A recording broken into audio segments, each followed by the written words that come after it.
우리나라에서 가장 크고 중요한 행사인 대통령 선거가 어느덧 코앞으로 다가왔습니다. 국가의 원수로서 나라와 국민을 대표하는 대통령은 다들 아시다시피 국가의 최고 결정권자인 만큼 정치와 경제, 외교, 군사, 문화 등 거의 모든 분야에서 막대한 영향력을 행사할 수 있는데요.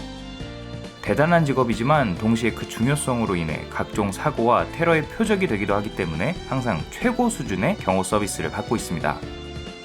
고강도 훈련을 받은 경호팀과 경찰, 수행 요원들로 둘러싸인 의전 행렬을 보고 있으면 그들이 보호하는 사람이 얼마나 중요한지 대강 봐도 짐작이 될 정도죠.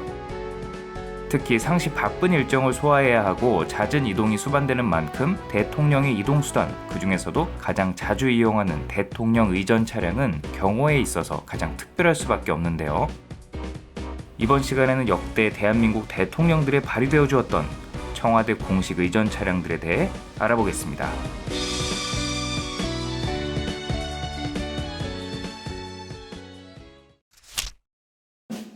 초대 이승만, 4대 윤보선 전 대통령이 사용한 우리나라 첫 번째 공식 대통령 의전 차량은 미국 캐딜락 플리트우드입니다. 당시 유럽을 필두로 한 기존의 강대국들이 기나긴 세계전쟁으로 만신창이가 되어 있던 반면 미국은 그렇지 않았는데요. 본토와 기반 시설의 피해가 크지 않았던 미국은 오히려 전쟁을 계기로 세계 최고의 경제 국가로 발돋움하게 됩니다. 많은 사람들이 막대한 부를 쌓게 되면서 이를 노려 다양한 사치품 시장이 다시금 활기를 띠기 시작했고 당연하게도 럭셔리카 수요도 상당히 높아졌습니다. 거대한 차체와 대배기량 엔진을 장착한 고급차들이 시장에 쏟아져 나왔고 GM의 럭셔리 브랜드 캐딜락은 오랜 기간 대통령 의전 차량으로 쓰였던 포드의 링컨과 함께 단연 돋보이는 브랜드였죠. 플리트우드는 캐딜락에서 가장 고급스러운 플래그십 라인업이었습니다. 차체 길이와 사양에 따라 이름 뒤에 서브네임을 붙인 여러 파생 모델이 있었고 62 모델이 대통령 의전차로 사용됐습니다. 드와이트 아이젠하워 당시 미국 대통령이 이승만 대통령에게 직접 선물했고 청와대 의전 차량답게 방탄 처리도 이루어졌죠.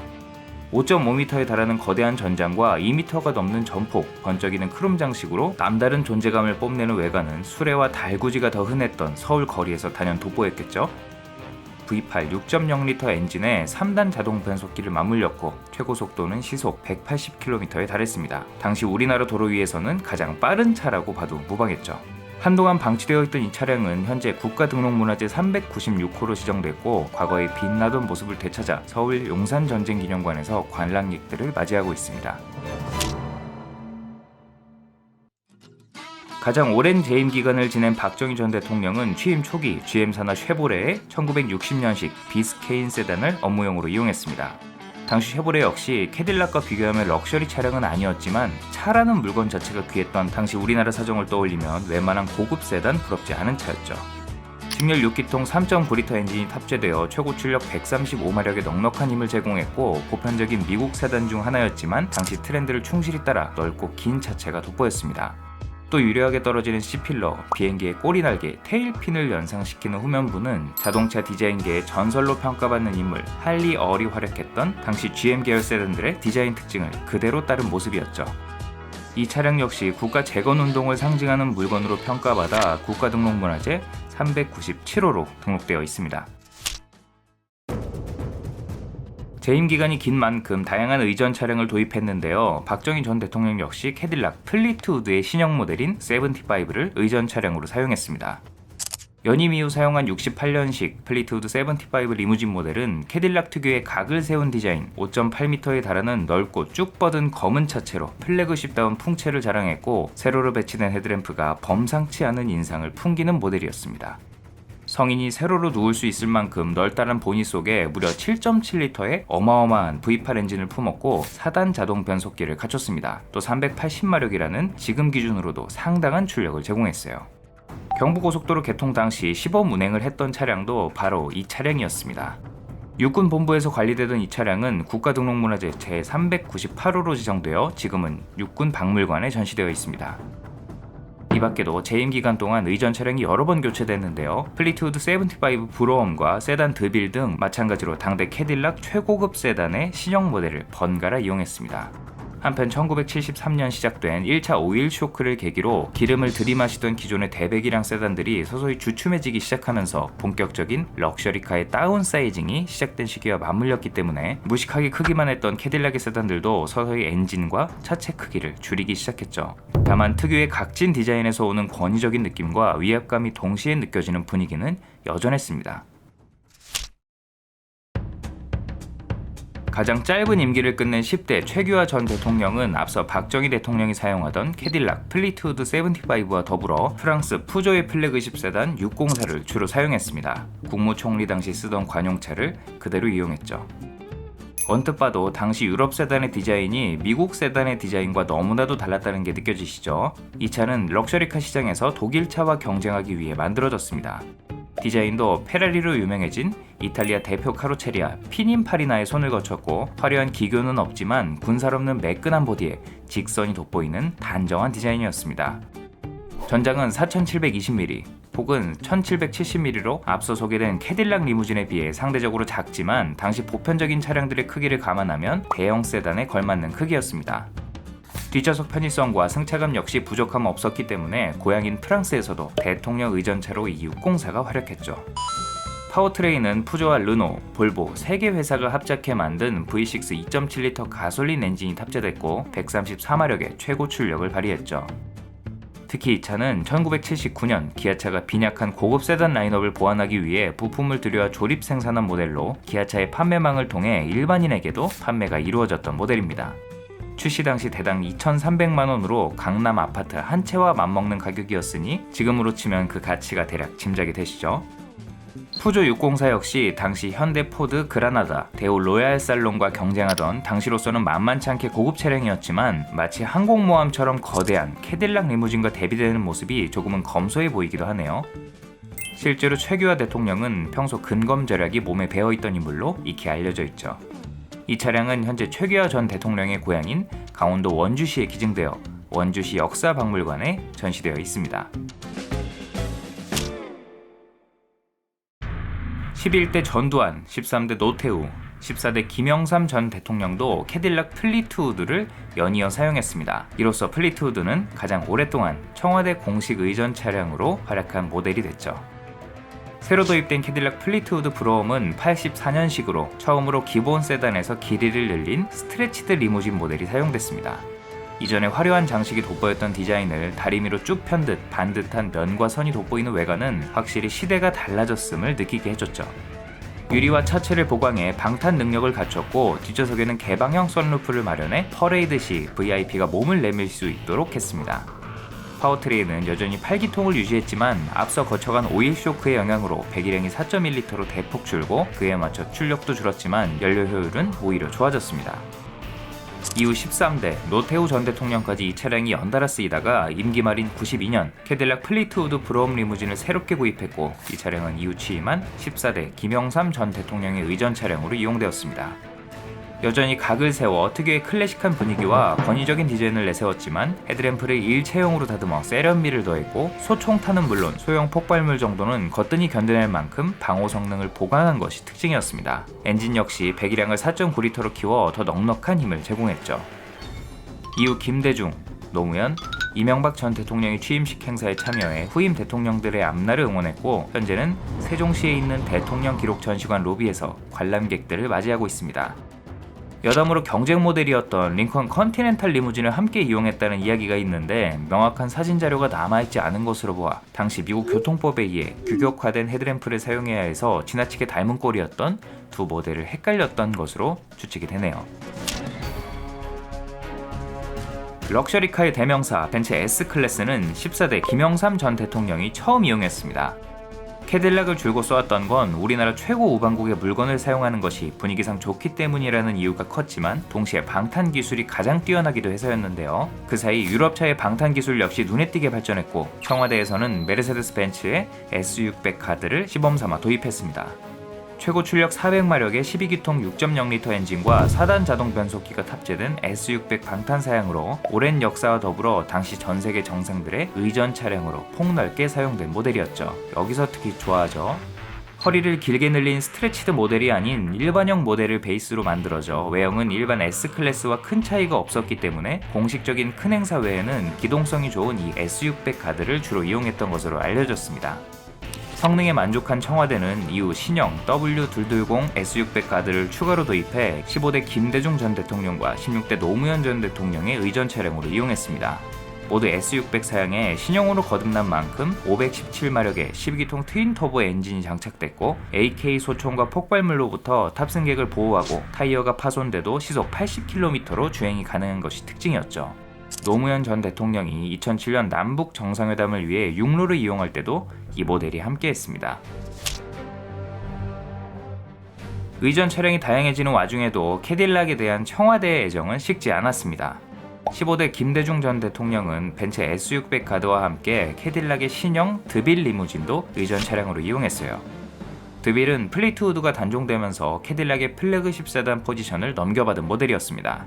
캐딜락 1, 일명 비스트로 불리는 현재 미국 대통령 의전차도 이 드빌의 신형 모델을 베이스로 만들어졌었죠. 그 아무리 보수적인 캐딜락이라도 디자인 트렌드의 파도는 피할 수 없었습니다. 신형 드빌은 종전의 날카로운 칼주름 대신 부드러운 곡면을 적극적으로 쓰면서도 낮고 넓은 차체를 유지해 아메리칸 럭셔리 특유의 단정하고 무게감 있는 외모를 그대로 뽐냈습니다. 아쉽게도 미국 모델은 업무 중 활용하는 공식 의전 차량에서 빠졌고 독일차가 그 자리를 대신하게 됐습니다.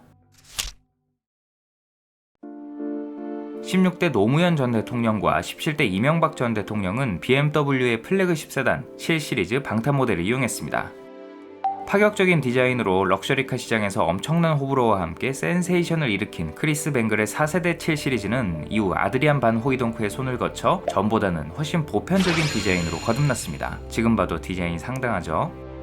당시 청와대가 도입한 차량도 2006년 출시된 이 4세대 7 시리즈의 페이스리프트 버전으로 BMW에서 자체 제작한 방탄 사양인 하이 시큐리티 모델이었습니다. 가장 강력하고 고급스러운 모델인 760Li를 베이스로 제작돼 최고 출력 438마력을 발휘하는 V12 6.0L 엔진과 6단 자동 변속기를 품었고 선대 차량들 못지않은 방호 성능과 특수 타이어를 갖췄죠. 플래그십조차 날렵하게 만들어버리는 BMW답게 집중 포화 속에서도 누구보다 잽싸게 도망갈 수 있도록 설계된 차량이었습니다. 똑같은 차량을 5대 구매해 한때 논란이 일기도 했는데 이는 대통령 경호 시 VIP가 어느 차량에 탑승해 있는지 드러나지 않도록 같은 차량 여러 대가 동시에 이동해야 하며 각종 정비나 비상상황 발생 시 예비 차량으로 활용돼야 되기 때문에 여러 대를 한꺼번에 구매한 것이었고 전직 청와대 경호원이 직접 나서 이를 설명하면서 일단락 되기도 했습니다. 어딘가 가려운 구석에 드디어 손이 닿았습니다. 지금까지는 청와대의 요구를 만족할 만한 국산 방탄 차량이 없어 울며 겨자 먹기로 값비싼 수입 차량에 의존해 왔었는데요. 자국 글로벌 자동차 회사가 있는 우리나라 입장에서는 솔직히 자존심 상하는 부분이었죠. 17대 이명박 전 대통령은 최초로 국산차를 공식 의전 차량으로 이용한 대통령이었습니다. 주인공은 현대차의 플래그십 세단 2세대 에쿠스 리무진이었죠. 기존 세단의 중간 부분을 살짝 늘려 보다 넉넉한 뒷좌석 거주성을 확보한 모델입니다. 2세대 에쿠스는 미쯔비시와 공동 개발한 1세대 에쿠스와 달리 독자 개발한 후륜구동 플랫폼과 파워트레인을 장착했다는 점에서 돋보였습니다. 8단 자동 변속기가 맞물린 V8 5.0L 타우 GDI 엔진은 430마력, 최대 토크 52kgm/m의 넉넉한 힘을 제공했어요. 물론 주행 성능이나 만듦새는 기존에 사용하던 독일 프리미엄 브랜드에 비하면 많이 뒤처지는 모델이었지만 외관에서 풍기는 포스만큼은 전혀 뒤지지 않았고 무엇보다 드디어 국산 모델이 대통령 의전차로 사용된다는 것에 그 의미가 컸죠.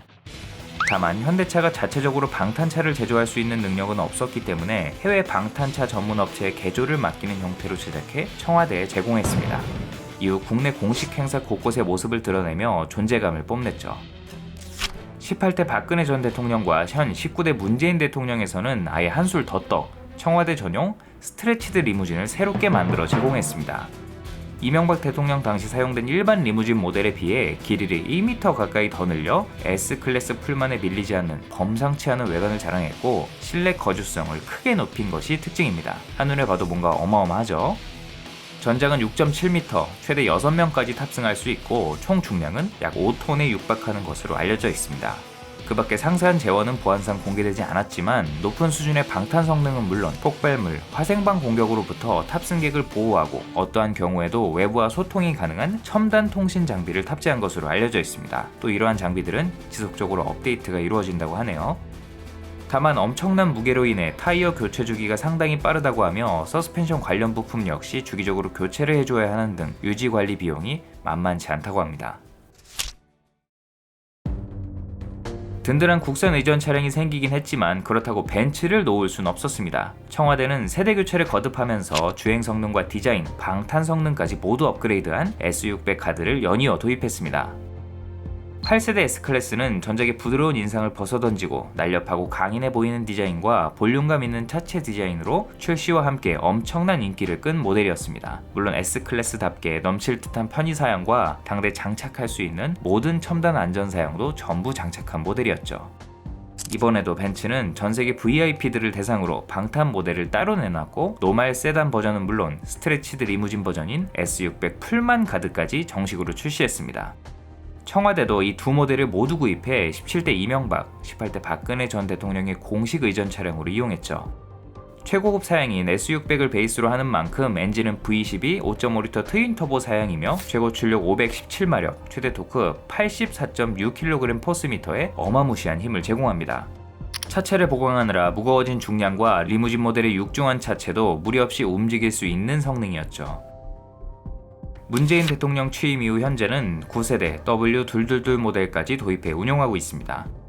벤츠의 새로운 디자인 언어에 따라 전작의 분위기를 이으면서도 곡선이 돋보이는 파격 변신을 시도한 9세대 S클래스는 다행히 S클래스라는 지나가던 동네 꼬맹이도 알 만큼의 명불허전 브랜드 파워와 그에 걸맞는 상품성으로 많은 소비자들에게 사랑받았습니다. 이번 모델 역시 노멀 세단 버전과 롱힐 베이스 버전, 슈퍼 럭셔리인 마이바흐의 풀만까지 다양한 라인업과 BTS 못지않은 방탄 라인업까지 갖췄고 청와대는 이중 롱힐 베이스 모델과 여러 고급 사양이 더해진 마이바흐 모델을 구입해 이용하고 있습니다. 가격은 약 5억 원부터 시작하며 중기관총과 폭발물, 화생방 공격은 물론 조건에 따라 대전차 미사일까지 방어해내는 VR 라인 등급을 달성했다고 하네요. 사실 이걸 보기 위해 지금까지 달려온 거나 마찬가지일 겁니다. 오늘의 마지막 주인공은 19대 문재인 대통령이 이용하고 있는 두 번째 국산 대통령 의전 차량 제네시스 EQ900 리무진입니다.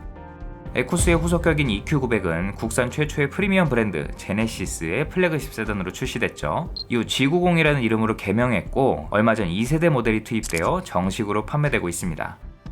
이 모델부터 고급스러운 디자인과 서재, 승차감, 부족할 것 없는 첨단 사양으로 무장해 수입 플래그십 세단과의 품질 격차를 눈에 띄게 좁혔다는 평가를 받았습니다. 따라가면 또 쟤네는 저만치 도망가서 이번에도 5.0L GDI 엔진을 탑재하고 허리를 살짝 늘린 EQ900 리무진 모델을 선택했고 독일의 방탄 차량 제조업체 트라스코 브레멘에 의뢰해 특수 제작했습니다. 현대 에쿠스 리무진처럼 1m 가까이 늘린 별도의 스트레치드 모델은 따로 만들지 않았네요. EQ900 리무진은 자동 소총, 수류탄, 화생방 공격에 대응이 가능한 VR8 등급 수준의 방탄 성능을 확보했고 청와대는 약 18억 원에 이 차량을 세대 도입한 것으로 알려졌습니다. 한 대당 약 6억 정도네요. 이후 여러 공식 석상에 문재인 대통령이 이 차량을 이용하는 모습이 자주 노출됐습니다. 다양한 시선이 있겠지만 확실히 우리나라 자동차 산업을 대표할 만한 차량임에는 이견이 없죠. 지금까지 대한민국 대통령과 함께한 역대 청와대 공식 의전 차량에 대해 알아봤습니다. 대통령 의전차는 국가를 대표하는 인물이 타는 만큼 강력한 무기와 외부 위협으로부터 그들을 보호해야 하는 막중한 임무를 맡습니다. 이를 위해 각종 특수 소재로 차체 겉면을 강화하고 다양한 장비를 탑재해 말 그대로 움직이는 벙커로 거듭나죠. 근데 벙커는 무겁습니다. 일반적인 세단이 감당하기에는 버거운 수준의 스트레스가 가해집니다. 이를 모두 견뎌내면서도 탑승객을 편안히 모실 수 있어야 하기 때문에 대통령 의전 차량은 그 자체만으로 제조국의 기술력을 직간접적으로 보여줄 수 있는 중요한 수단으로 평가받습니다. 이런 의미에서 국산차가 청와대 공식 의전 차량으로 이용되는 것은 상당히 긍정적인 방향이라고 볼 수 있죠. 또 많은 사람들의 이목이 자연스럽게 집중되고 각종 미디어를 통해 전 세계에 노출되는 일이 잦기 때문에 기업 홍보 효과도 부가적으로 따라오게 되니까요. 코앞으로 다가온 대선, 앞으로 어떤 차들이 대한민국 대통령에 발휘되어줄까요? 차기 대통령은 과연 신형 G90을 의전차로 사용할까요? 모두 새해 복 많이 받으시고 즐거운 설 명절 보내시길 바랍니다. 다음에도 흥미로운 이야기로 찾아올게요. 사소하지만 궁금한 자동차 이야기 멜론 머스크였습니다.